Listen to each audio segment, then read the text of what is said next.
¿Cómo están, queridos gestores y gestoras públicos? Estamos en Gestión Pública al Ataque en una entrevista genial.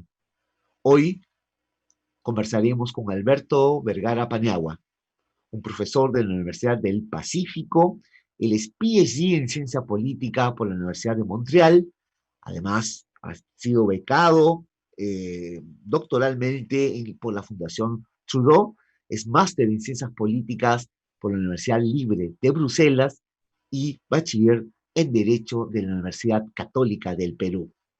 Ha realizado un postdoctorado en la Universidad de Harvard, en Estados Unidos, y además se desempeña en diversos cursos sobre política latinoamericana en las universidades de Montreal, de Harvard, de Sciences Po, allá en París y Poitiers, y además sus investigaciones se han realizado en los campos de ciudadanía, representación, accountability, poderes subnacionales, entre otros.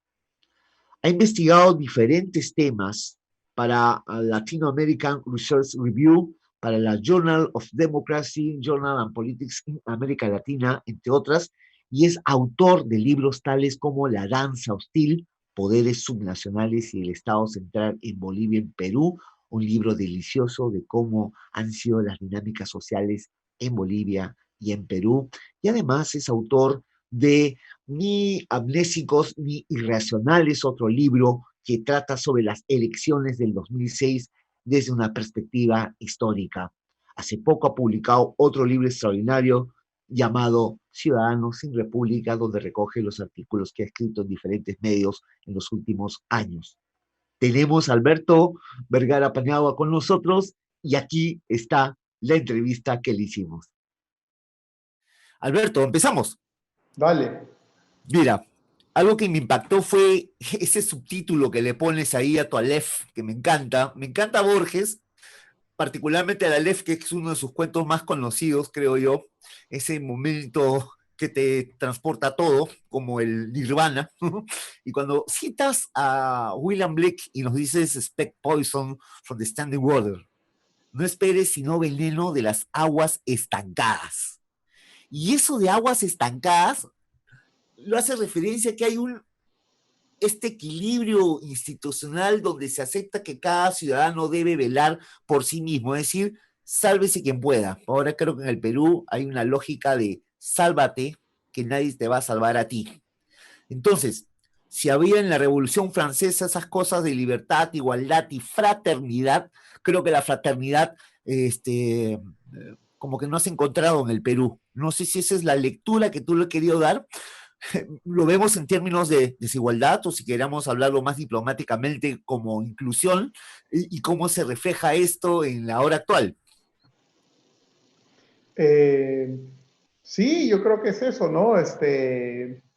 En realidad diría que lo de las aguas estancadas no refiere únicamente a la fraternidad, refiere, yo creo, a los tres elementos que has dicho, o sea, las aguas estancadas refiere como metáfora, como utilización de lo de Blake en mi texto, de una metáfora de un país que hace rato que está en una situación de entrampamiento, enarenado, en el cual mucha gente de distintos sitios percibe que el equilibrio es subóptimo y sin embargo no hay ni las fuerzas ni las ideas para saber a dónde se le mueve y por lo tanto hay esta suerte de consenso que es mucho más un consenso por default que una realmente un consenso, es mucho más una inercia que la apuesta por algo.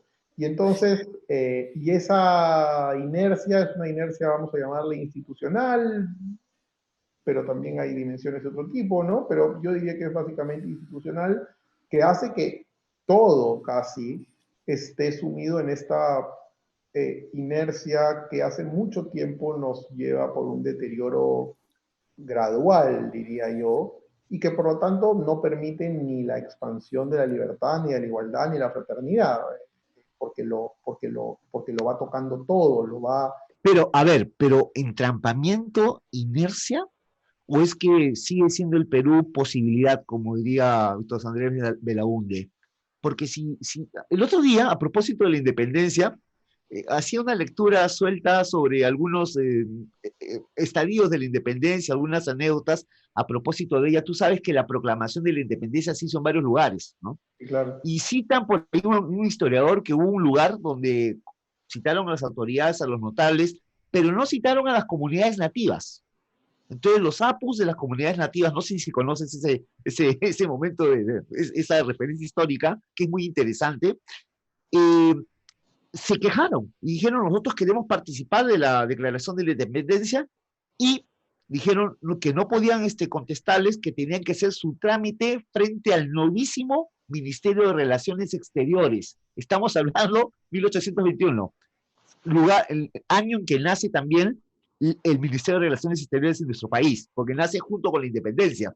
El otro día escuchándolo a nuestro canciller, recordé así rápidamente este episodio y bueno, entonces, si la independencia misma no fue con todos, entonces no sé si podemos hablar que el Perú es un país realmente independiente que se ha, digamos, encajado en algún tema o es que está por hacerse. Pues yo creo que la construcción de una sociedad, de una república, es siempre un trabajo que se está haciendo. Por definición, una república es la confianza en que los márgenes de libertad, de igualdad ante la ley, de la fraternidad de los ciudadanos, de la posibilidad de cada individuo de construir su vida, de ser autónomo, de ser independiente, de no estar sometido a soberanías que no son ajenas. Todo eso es un trabajo permanente. Aquello que hace un siglo parecía una gran conquista, hoy ya no nos parece una gran conquista y más bien nos planteamos nuevas metas, nuevas promesas. Por lo tanto, a mí no me parece un problema que siga siendo promesa, porque en parte la una república que en algún momento dijera, bueno, ya conseguimos todo lo que queríamos, moriría de inanición, de aburrimiento, ¿no? De ambición, De ambición, de efectivamente, ser. ¿no? Por eso es que el Marqués de Sade decía que la situación natural de una república es la sublevación permanente. Uh-huh. Y en algún sentido tiene que ver con eso. Es una versión exagerada, pero es una versión exagerada de algo que es real. ¿Sí? Que Sí, quiere... y en esa dirección, ya que citamos a Marqués de Sade, yo podría citar también allí a Bertrand Russell cuando dice, es contrario a la naturaleza de las cosas que muchos gobiernen a pocos. Y esto lo traigo a colación de tu sentencia, esta que es bien interesante, utilizando la historia como lo haces tú, y me encanta cómo juegas con la historia, entre Sila y Caribdis, entre la economía y la salud en este caso, o el tema de la crisis económica que también está apareciendo. Y hay una dinámica. El piloto automático ha sido por la promesa cumplida, no digamos desde el punto de vista económico, digamos macroeconómico. No creo que todos los puntos, los 10 puntos del consenso de Washington que planteara Williamson se haya cumplido. Ojo, no creo que haya sido una promesa al 100%, pero también, creo que tú también lo marcas en algún momento cuando dices, es un gran oximorón porque tenemos un libre mercado que a su vez juega en contra porque los grandes amigotes ganan todo siempre, pero ahora ya no les es funcional porque inclusive ni para algunos juega a favor. Y de otro lado tenemos la ciudadanía, los servicios, mirados como garantizar el ejercicio de derechos que tiene la población en su conjunto y digamos que ahí en términos de desarrollo humano al que aludía Amartya Sen, poco o nada acompañado desarrollo social con crecimiento económico con el famoso PBI. He visto varias lecturas tuyas sobre particular y me encantaría mirar una repasadita de eso ahora que estamos en esto que tú has llamado fracaso colectivo. Sí, yo creo que el asunto es que es efectivamente lo que mencionas, o sea, hay un fracaso colectivo en el cual yo creo que donde colectivo no significa que haya que pasar por agua tibia responsabilidades, sino que colectivo significa que más bien hay que señalar las responsabilidades y la manera en que están repartidas en la sociedad. Y yo creo que una gran parte de la responsabilidad tiene que ver con el consenso construido alrededor de las élites limeñas, tecnocráticas, empresariales, sobre todo, pero también mediáticas, y por extensión a políticos sin ideas que se adaptan a esa situación, en el cual pues hemos visto que la creencia, yo diría ya a estas alturas, la superchería de creer que efectivamente el engorde del PBI deriva necesariamente en bienes de otro tipo que no sean el propio engorde del PBI, ¿no? Y entonces ahí creo que hoy estamos mirando ese asunto, como en el Perú tener más plata no ha sido la solución a nuestros problemas. Es decir, hemos descubierto que somos ricos y subdesarrollados. Eso es lo que Claro, somos, ¿no? sí, me dices tú, citando al Fondo Monetario Internacional, somos un país de renta media alta, pero que en términos de desarrollo social o desarrollo humano tenemos poco o nada que exhibir. Si miramos el índice de competitividad global igual, u otros, por ejemplo, el de felicidad de Naciones Unidas, vamos a ver que ni somos felices ni hemos avanzado, digamos, en el campo de, digamos, desfacer en tuertos, como diría el Quijote, en lo que son las desigualdades, ¿no?, en nuestro país. Y ahí hay una cosa que citas tú que me parece importante, porque al lado de ese movimiento inercial que hemos tenido de autocomposición, digamos, de un maridaje entre una y una, digamos, mercado a cierto tipo de juego de intereses, se ha dejado de lado, pues, ha aparecido o se ha desbordado una mediocridad. Y cuando hablamos de mediocridad, yo quiero citar el origen etimológico de la palabra mediocridad, ahí citando al lío, pero siempre presente en Marco Aurelio de Negri, cuando definía mediocridad es algo que está en medio, algo que no ha llegado, algo que no ha llegado, no esa mediocridad, es estar en el medio de la nada, tal vez, en ese arenamiento que tú te gusta usar como palabra. Y ahorita creo que reclama la situación, lo veo en el discurso que ha dado el Premier hoy día, y lo veo también en la dinámica que reclama una palabra clave, consenso, lo cual implica ceder. Y tú, desde tu mirada, porque eso es algo no resuelto, tú lo has dicho que desde siempre hemos tenido ese problema y por eso aparecen los caudillajes y las tensiones y los golpes de Estado, etcétera. ¿Tú crees que es posible para nosotros construir un Perú o terminar de construir o seguir con ese proceso de construcción, como decías, la capacidad de ceder para nosotros en nuestra sociedad, conociéndola como tú la conoces? O sea, yo creo que sí, ¿no? Yo creo que la posibilidad de mejorar está ahí. De hecho, seguramente de acá a un tiempo comenzaremos a mejorar nuevamente. Yo creo que la pregunta no es tanto si estamos en la capacidad de mejorar o o de no estar peor. La pregunta es si las mejoras pueden llegar a un nivel que nos constituya en esa comunidad que no somos. Y ahí la verdad es que yo ya en estos días tengo mis dudas. Creo que he entrado a una fase de un pesimismo más acendrado que el que, más acentuado, porque creo que podemos mejorar, pero no veo las semillas de la construcción de una comunidad de iguales, lamentablemente en estos días. La verdad es que es decir, me quiero convencer y creo que sí hay elementos importantes para esa construcción, que hay una importancia, que hay un país que resiste, que hay una resiliencia, que hay unas demandas, que hay una dignidad, que hay una decencia en medio de todo lo opuesto, Sí, y sí, y yo creo pero que son, quizá sí, es equivalente a decir que eso puede ser mayoritario y que eso puede cuajar en un sistema institucional, no sé. bueno, en realidad somos una sociedad que busca la igualdad, pero a la vez también decimos que tenemos que aceptar, sin que suena paradoja, ¿no? Tenemos que aceptar esto que tú has llamado la validez de los interlocutores distintos, ¿no? Hay varios Perúes que tienen que confluir para construir un país que de otro lado se puede degradar muy gravemente. Y creo que por ahí está la cuestión de cara, por ejemplo, a las elecciones que vienen. la caída o la degradación de los partidos políticos ya al máximo, creo que ya tocaron fondo y sobre eso también has escrito muy bien, y la aparición de movimientos regionales, que no sé si sean movimientos regionales de base o surgidos del caudillismo que nos ha acompañado desde el siglo XIX. Sí, o sea, todo eso forma parte de nuestros problemas, ¿no? No hay ni partidos, ni movimientos regionales, o sea, más que movimientos regionales, si alguno hubiera sería un movimiento departamental, porque no hay regiones, en realidad hay departamentos a los cuales llamamos regiones.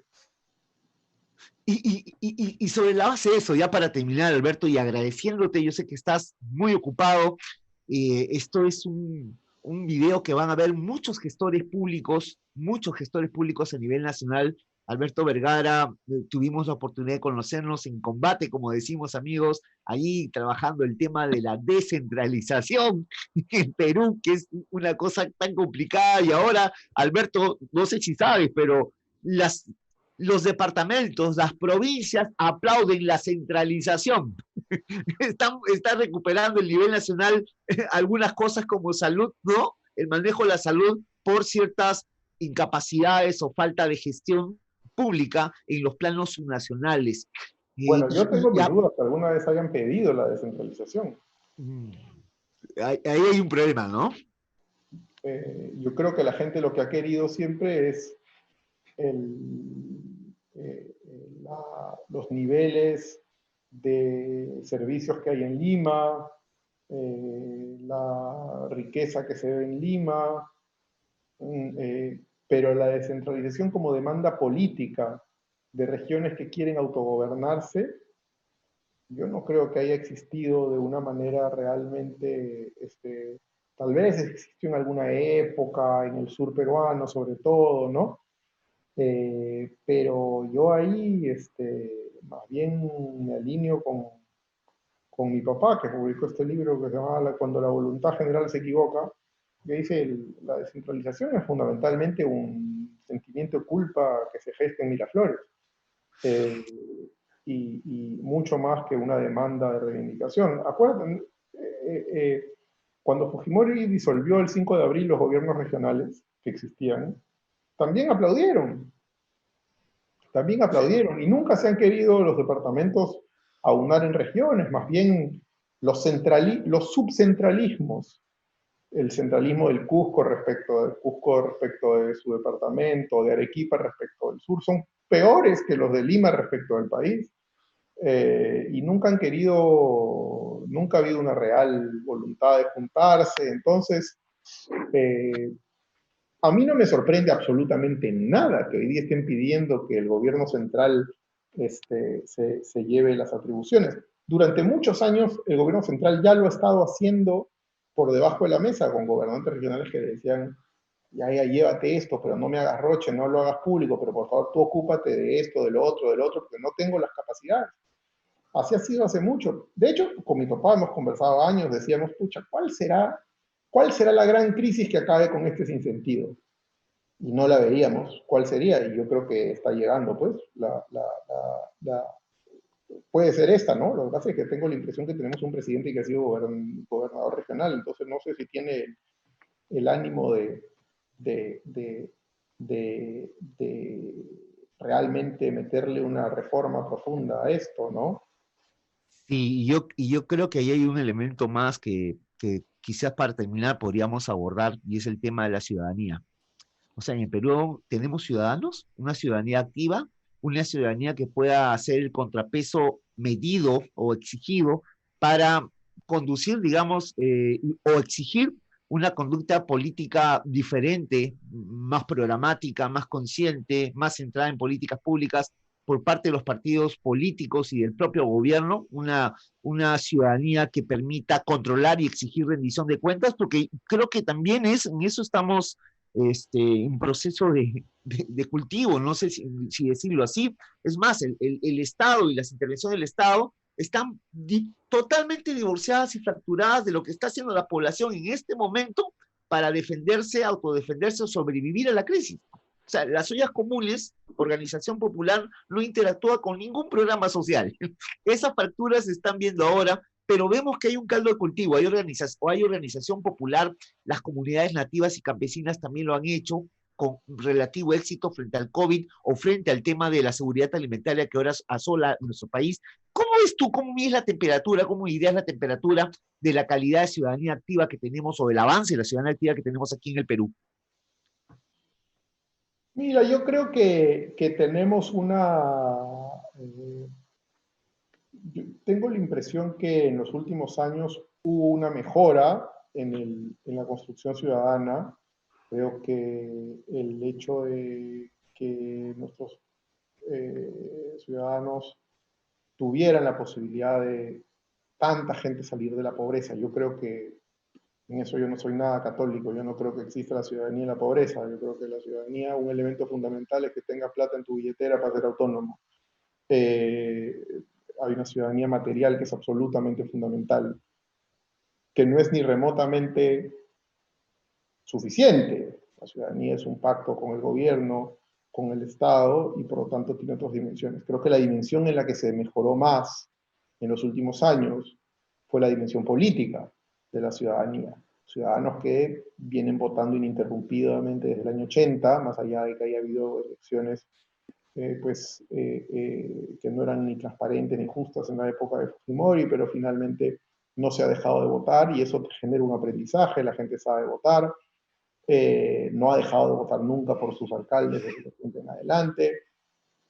Entonces creo que ha habido la construcción de un ciudadano político eh, importante y que además en los últimos años se manifestó en varios momentos, creo, por la democracia y en contra de posiciones autoritarias. Creo que también lo puedes ver en el referéndum que hace Vizcarra, creo que es diciembre del 2018, sobre las reformas. El apoyo que tiene es aluvional de la gente por reformas que tienen que ver con instituciones del Poder Judicial, del sistema político. Entonces creo que hay un sustrato mejor de ciudadanía política. Ahora, si lo vemos de manera mucho más exigente, si quieres, desde la teoría de la ciudadanía, claro. Desde la comparación con otras realidades, ¿no? Y la comparación con otras realidades, por supuesto, es una ciudadanía débil, con una sociedad civil pues fragmentada, dividida. En el Perú ni siquiera 2% de la población está sindicalizada. Con una ciudadanía en términos civiles, que tal vez es la peor de sus condiciones, donde realmente en el Poder Judicial puedes perder todo, te pueden embargar tu casa, las mafias, no tienes capacidad de proteger tu derecho a la propiedad. Entonces, yo creo que es una ciudadanía muy, muy débil, pues, ¿no? Y eso, o sea, creo que nuestra capacidad de participar, de deliberar, es también bien flaca, ¿no?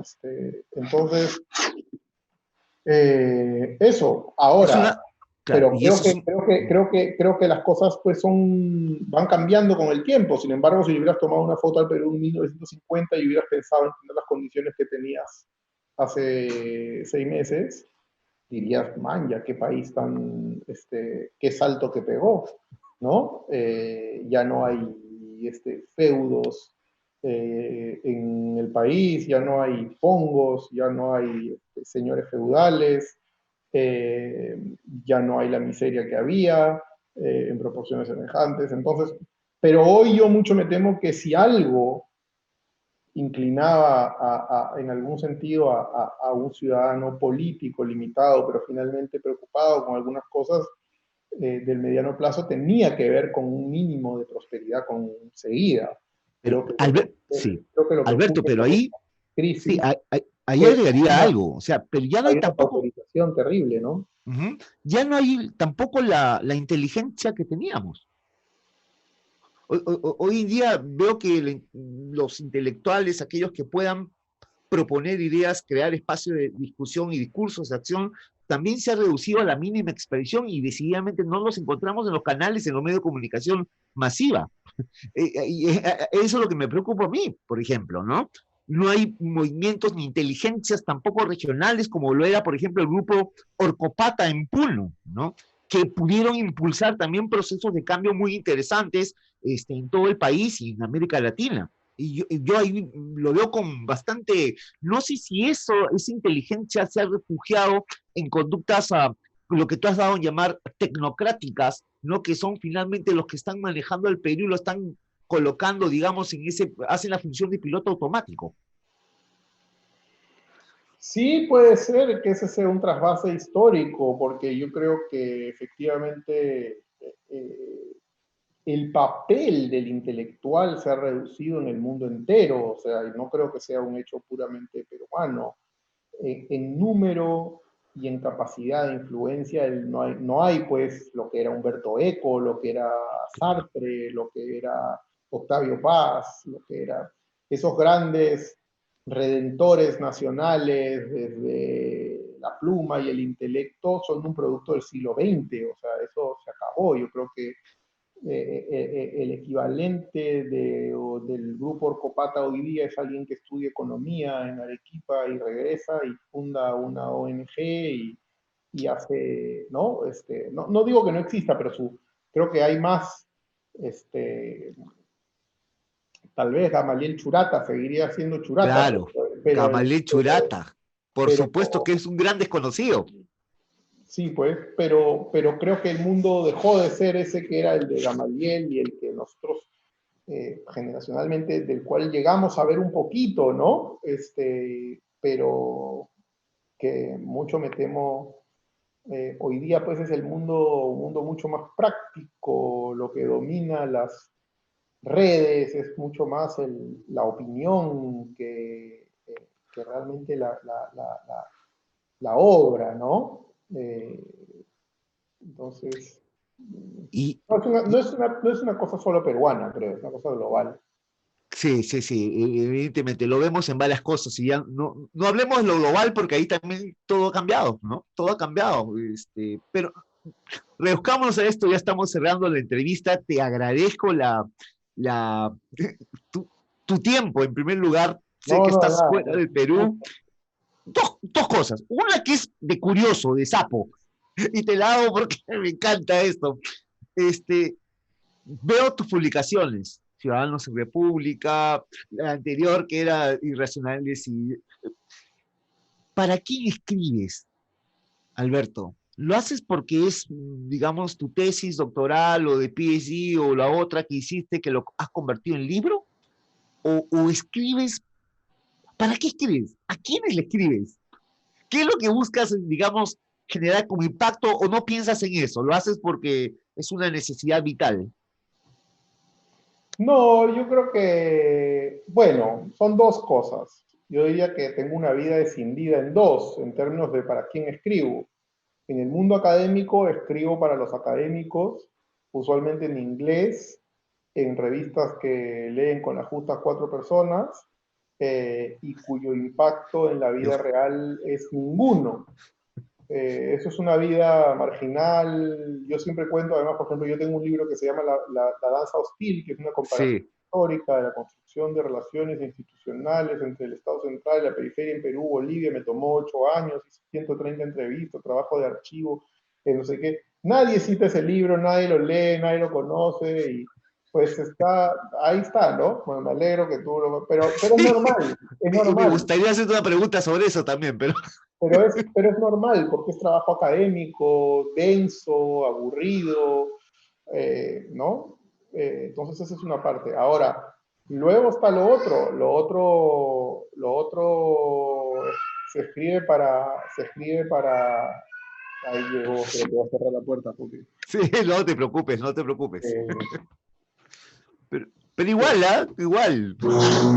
Ese es eh, el sonido de los tiempos actuales. así es, Todo lo hacemos con sabor a hogar. tal cual. Y Sí. entonces, esa es una cosa. Y en el otro lado escribo, yo diría que para un ciudadano interesado, inteligente, que tiene ganas de algunas explicaciones, textos que vayan un poco más allá de lo que encuentra cotidianamente en las redes, y que le propongan argumentos en alguna medida desafiantes, y que además de pensar pueda pasar un buen rato leyéndolos. Pero yo creo que el objetivo es ese, yo creo que el objetivo es un objetivo bien democrático, en el sentido que yo escribo para eso, yo creo que escribo, es decir, el artículo académico está destinado a 7 sabios, el paper, el policy note está destinado a influir en ministros. Yo creo que el ensayo es el género republicano, porque no está destinado a influir ni en los sabios ni en los que toman decisiones, sino en los ciudadanos. Y yo te Y agradezco que sea así, estimado Alberto, porque tú sabes que yo soy músico y vivo en el Callao. Así que esas referencias que haces a Rubén Blades y al saoco caribeño de alguna manera nos toca y nos llega en el alma. Finalmente, tal vez lo haces porque indirectamente quieres decirnos que el voto en el Perú es emocional y no tiene nada que ver ni con la cabeza ni con las ideas. Y ahí también es otro dilema. Para terminar, solo para terminar, Alberto, abusando de este tiempo que nos has conseguido gentilmente, es, nos dirigimos y nos están escuchando una cantidad impresionante, más de 6.000 personas en realidad, gestores públicos, hombres y mujeres, que están tratando de hacer algo por el Perú, de sus realidades, que no son las mismas que acá en Lima, desde sus dinámicas, algunas más complicadas que otras, algunas más solidarias que las que existen en Lima, y me encantaría desde tu mirada, desde tus estudios y también de tu experiencia, porque tú eres peruano y conoces la dinámica local y nacional, y me encanta que hayas visto lo de Orcofata y lo de Gamaliel Churata, que me parece impresionante. Eh, es un mensaje. ¿Qué les puede decir a esos peruanos que todavía compran esa ilusión de que el Perú puede cambiarse? que puede cambiarse, que yo estoy convencido que hay las pulsiones, los reflejos, no somos un cuerpo inerte y que las pulsiones y los reflejos han estado siempre ahí y mal que bien se ha avanzado. Y que por lo tanto hay espacio para la buena voluntad y el trabajo paciente y gradual, porque un problema es que muchas veces creemos que va a llegar el momento en que se va a hacer la gran reforma del Estado o el gran momento de renovación o regeneración nacional. Eso no va a ocurrir. Las sociedades prosperan porque vamos poniéndole una capita que es un poco mejor y otra capita que es un poco mejor y luego retrocedemos y luego avanzamos y por lo tanto esto es constantemente darle con la piedra chiquita a la piedra grande y ir avanzando, ¿no? Entonces creo que ese es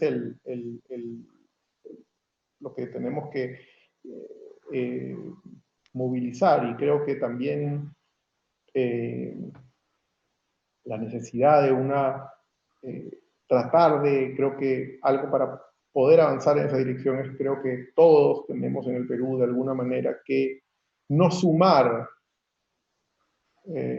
o mejor dicho, no restar a No nuestras restar. capacidades conjuntas. Lamentablemente es un país en el cual la fragmentación no solo es un estado de cosas, sino que lamentablemente los propios actores se acostumbran a vivir en esa fragmentación y a fomentarla, y por Ah, lo tanto diluimos nuestros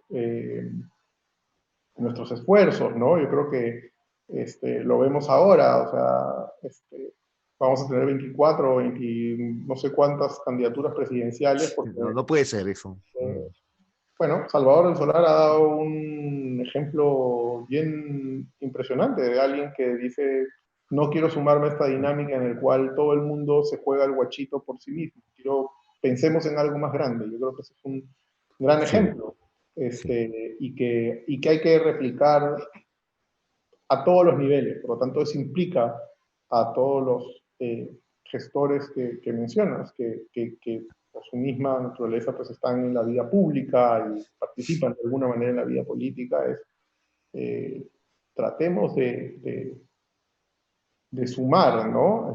Y no siempre tratar de restar porque así se incrementan las posibilidades de que mi interés personal le vaya mejor. Es un momento de pensar, creo, el interés general. Creo que es un país en el cual si algo nos ha faltado y algo nos ha traído a esta situación tan crítica es la ausencia de una la ausencia de algo que nos ancle a una idea del interés general y qué es el interés general, ¿no?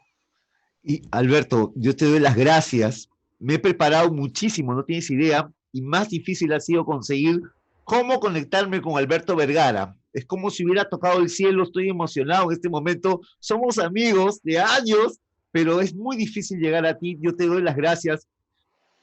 Me he preparado, aunque no tengas No es idea, tan difícil varios tampoco, meses ¿eh? para conversar contigo. Tampoco es tan difícil, ¿eh? Sí, bueno, pero... Y en esa dirección he visto tus videos, tus conferencias, las cosas que has escrito en inglés también que me parecen interesantes y que lamentablemente en nuestro país el public management está más desarrollado que la gestión pública de aquí, de esta parte del mundo. Pero hay una palabra que mencionas siempre tú, casi como una especie de mantra. Es oxímoron, oxímoron, oxímoron.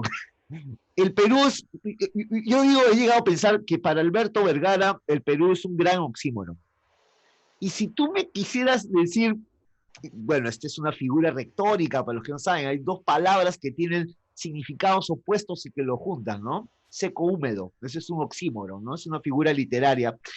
¿Cómo definirías el gran oxímoron peruano? Bueno, yo dije el otro día que el Perú hoy día ya no es un mendigo sentado en un banco de oro, sino es un informal sentado en un banco central de reserva. Eh, Ah, y, bueno, si hablamos de Raimondi, te cuento algo más, ya para despedirnos. Siempre les pregunto a mis alumnos, porque también me dedico a la academia, ¿qué cosa es lo más valioso que tiene el Perú? Me dicen oro, plata, cobre, estaño, litio, ¿se acuerdan del gas?